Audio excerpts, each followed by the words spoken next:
Днес ще си говорим за слънчева енергия, панели, как да имаш ток навсякъде, а накрая ще дам и код за отстъпка. Остани до края, за да разбереш.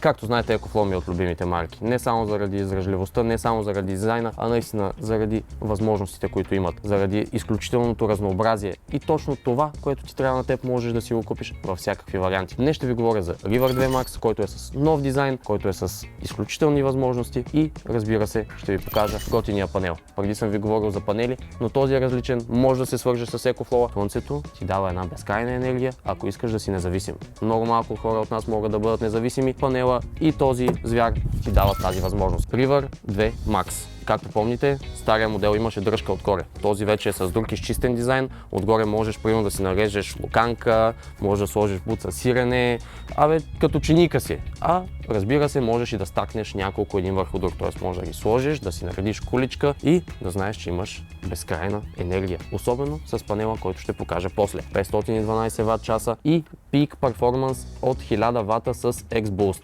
Какво представлява X-Boost? Той реално не ви дава точно 1000 Вт, той намаля волтажа, за да увеличи ватовете и в рамките на 30 секунди можеш да вържеш консуматор, който е до 1000 Вт. До момента аз друг такъв генератор не знам, който да има тези възможности, тази цена и наистина от 512 Вт да изкараш 1000. Разполагаме с 3 USB-та Type-A. Ако мен ме питаха, ако аз бях дизайнера на това, щях да ги сложа 2 по 2. 2 Type-C-та, 2 Type-A. Но хубавото е, че USB-C ни дава 100 Вт. Както знаете, както съм ви казал, 100 Вт може да зареждаш дори големият MacBook с новите MagSafe 3 зарядни. Тоест, програмисти, купете си това, отивате си сега на плажа, кефите си, цъкате си, той без това, нали, работите по 1 час. Поне знаете, че 3 месеца може да ви изкара този генератор без да го зареждате. Type-C-то пробвал съм, може да вържете дори и преходник към него и да си го направите като разклонител. 2 шука, след малко какво съм ви подготвил за тези шука, изчакайте да видите. Запалка, 12 волта, може да си включите всичките аксесуари за колата, знаете колко голямо разнообразие има. Дори експериментирах преди няколко месеца, вкарах трансмитер, който даде възможност радиото на колата да си го палиш от тук и двата DC аутпута, за да може да си вържете някакъв друг консуматор. Освен многото варианти за включване на консуматори, трябва и да го зареждаме. Първия, малко странен начин е обратно през USB-то. През USB-C може да го вържеш съответно към кола, към Power Outlet и отнема горе-долу 6-7 часа да се зареди. Пускаш си го вечерта, за на другия ден е готово. Втори вариант.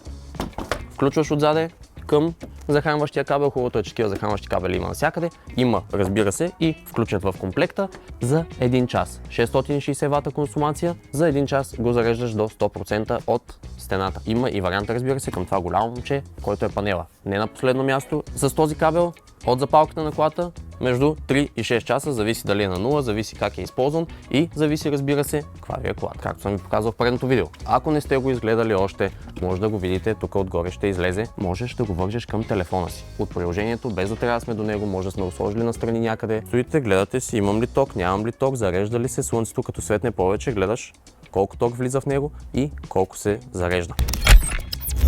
А сега интересната част. Какво може да включите вътре? Колко са тези 512 Вт? Примерно, решавате, че трябва да си подстрижете градината, обаче нямате ток. Не можете да опънете някакъв много дълъг удължител и трябва да си подстрижете вашите храсти. Вашите на приятелката ви, взимате си този консуматор, който е 450 Вт. Както казах, тук макса е 512. Включвате си го съвсем спокойно. След като включите генератора, има едно бутонче, което да включи шуката. И си подрязвате.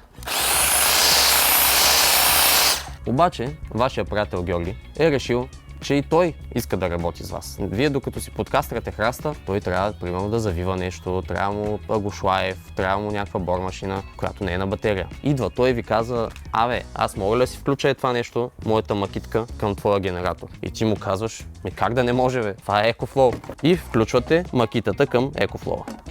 Така, да не кажете после, че кабела долу е скрит. Ето, това е скъсичко кабелче. Този кабел го слагам тук.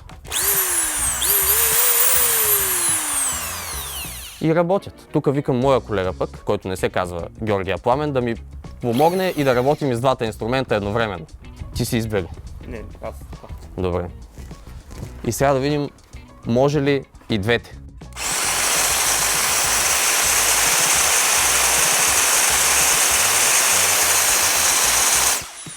450 вата, 570 вата. При едни бързи сметки получава се над 1000 вата. И двете работят от 512 вата EcoFlow. Ето как работи X-Boost системата. Можете до 30 секунди, вярно, ще трябва да спирате, но виждате, че и двете работят по едно и също време. Хем кастрите, хем ако искате може да си включите някакво малко котлонче до 1000 вата, което в рамките на 30 на секунди да ви сгрее водата или пък каквото друго искате. За да не ви пада батерията, сега ще ви покажа и, разбира се, панела. Лично аз, когато някога видях тези соларни панели, си казах, да бе, това е баси якото, как така от слънце правиш енергия, правиш ток, хората почнаха и пари да изкарват от него, нали, то си мина на много индустриално ниво, обаче ти така си имаш една собствена електроцентрала, както казах при това, ти ставаш независим. Този е 110 вата.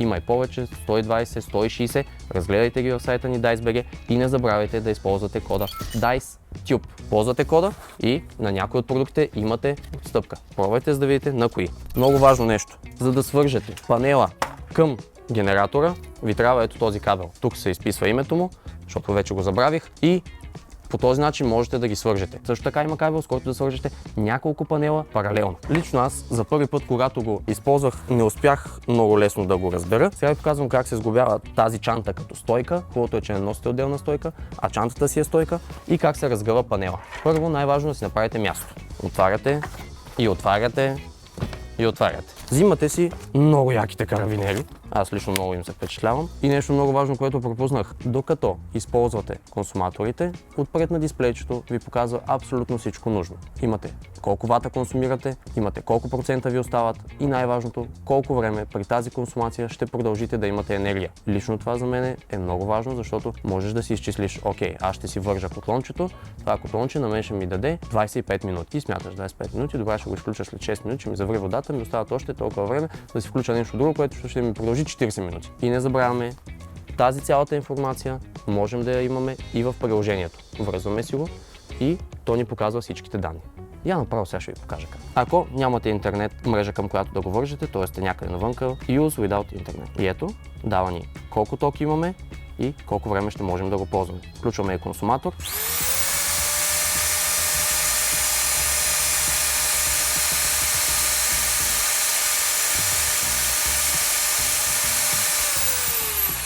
Как се сглобява този панел? Имаме карабинерите, 4 карабинера, отваряме чантата, връзваме единия карабинер тук отгоре, много лесно става, връзваме втория карабинер, третия карабинер. Каква е следващата стъпка? По средата има едни дупчици. Меката част я слагаме отдолу, плъзгаме я под панела, така че да излезе. Закачаме долния карабинер, може да си го обърнете да ви е хубаво така. Втория карабинер отдолу, вдигаме нагоре и закачаме другите два карабинери.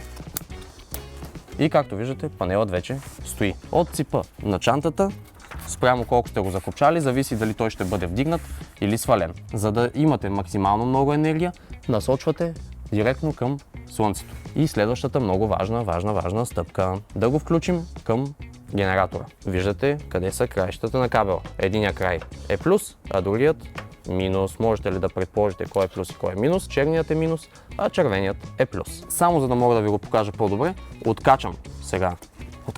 Отвиваме си тук много хубаво, обаче са маркирани с плюс и минус кабелите на панела, защото и двата кабела са черни. Искам да обърна внимание на нещо. На кабела, който по принцип е плюс, на конектора пише минус. Кабела, който е към панела, който е плюсовия, на него си пише плюс. И по принцип плюсовия червен кабел с конектор минус се включва към плюса. И тук имаше плюс и минус, но кабелът целият си е плюс. Това е много объркващо. Но няма как да ги сбъркате по принцип, защото те така са направени, че той не може да влезе по друг начин. И черният кабел с черният кабел, т.е. минус и минус, на който обаче на конектора пише плюс, всичките ми пеят, благодаря ви, включваме. Възможно е да се счупи, така че много внимателно, когато го разделяте. Стискате единия край хубаво и тогава дърпате, без да дърпате много рязко. Ако видите, че ви трябва по-дълго разстояние, продаваме в DICE.BG Extension кабел, т.е. кабела, който е удължител на тези двата. Разбира се, кабелите, които да можете да вържете паралелно няколко панела, ако ви трябва по-голяма енергия. Вързали сме панела. Другият край няма как да го сбъркате, плюса и минуса тук вече изобщо няма как да ги объркате, той тук няма да, но е малко объркващо, на мен ми отне някакво време, погледахме го с колегите. Едната страна е квадратна, другата страна е леко заоблена. Включвате. Обръщам и веднага светна, че започва да се зарежда. Отгоре имаме input, слагам панела с целия му капацитет, поръчах слънцето, благодаря, ето започна да изгрява и виждаме как 30 вата вече влизат в панела. Разбира се, както ви казах, можете да го гледате и от приложението. Ето сега ви показвам, колкото повече свети слънцето, толкова повече се качват и ватовете. Бяхме на 30, сега сме на 50, минахме през 40. Ето 60 вата вече. Айде слънце, давай, и пише колко време ще ни отнеме да се заради.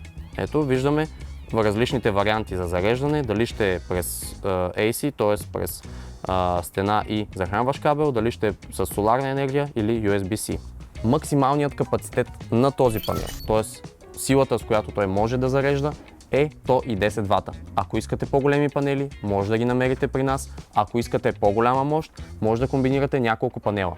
Купувате си кабела за паралелно включване, купувате си няколко панела, редите ги един до друг, насочвате ги хубаво към слънцето. Също много важно, докато се зарежда, може и да използвате генератора. Още нещо много важно. Батерията на EcoFlow е специална. Тя има над 3000 цикъла. Това значи, че ако ползвате генератора един път всеки ден, ще ви стигне за 8 години. Ако го ползвате през ден, 16 години. Ако го ползвате през 4 дни, колко са това? 32 години. Абе цял живот може да се доверите на генератора. Ние от Daiz сме официалните представители на EcoFlow за България. Оригиналът е при нас. Вземете си EcoFlow. Вземете си по-големия, вземете си по-малкия, разгледайте всички предложения в Daiz.bg. Ако има нещо и някой продукт, който все още го нямаме при нас, а вие бихте искали да ви го доставим, пишете ни, звъннете ни на телефоните и ние ще направим всичко възможно. Не забравяйте да използвате кода DAIZTube за процент отстъпка. Вижте на кои продукти ще има намаление, влезте в сайта, карайте си продукта, отидете в количката и въведете кода. Не забравяйте да ни последвате в Facebook, в Instagram и в TikTok. В TikTok качваме много яки видеа. Искам да ми коментирате там кое видео ви е любимо и да ме тагвате в сторите. Когато гледате това видео, направете едно стори, тагнете ме, мене Йордан Георгиев и Daiz.bg, за да виждам, че ги гледате и да виждам, че ви харесват. И не забравяйте да ми пишете отдолу какво искате да е следващото нещо, което ще ви покажа във видеята. Чао и до следващото видео!